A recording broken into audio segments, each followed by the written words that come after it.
On November the 24th, 1946, several cannon blasts were heard over the Xisha Islands of the South China Sea. The sounds came from a Chinese warship named the Yongxing. It was a declaration that China was taking back the Xisha Islands. In December of the same year, the Zhongye and Taiping Chinese warships arrived at the Nansha Islands, claiming them and stationing there.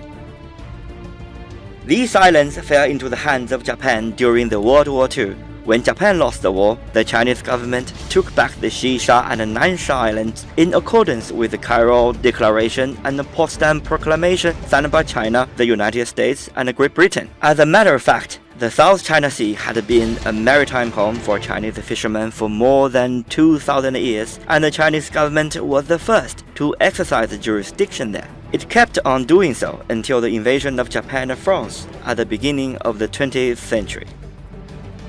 The Japanese invaded the Dongsha Islands in 1907, only to be forced away by Li Jun, admiral of the Guangdong Navy of the Qing dynasty. 2 years later, Admiral Li led a fleet to patrol the Xisha Islands and declared sovereignty there. France, which then ruled Vietnam, also wanted the Xisha and Nansha Islands. In 1933, France invaded 9 small islands of the Nansha Islands by force and was met with fierce counterattacks from Chinese fishermen living there. The Chinese government lodged a protest against the French government and issued a special map of the South China Sea. In 1947, after taking back the islands invaded by Japan during the World War II, the Chinese government renamed and declared sovereignty over a total of 159 islands in the South China Sea, including the Nansha Islands. Meanwhile, the Chinese government also issued a map of the South China Sea and marked the territorial sovereignty and the historical waters in the South China Sea with an 11-dash line. After the foundation of the People's Republic of China, the Chinese government changed the 11-dash line to a 9-dash line in 1953, fine-tuning the location and bringing forth the contemporary boundary of the South China Sea.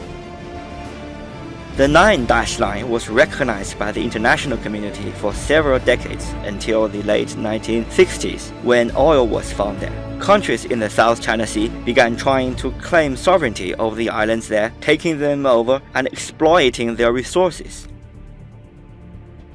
The monuments marking the takeover of the Xisha Islands and the Nansha Islands in 1946 are still standing on Yongxing Island and Taiping Island, bearing witness to history. Despite the turbulence in the South China Sea, history will be an impartial judge.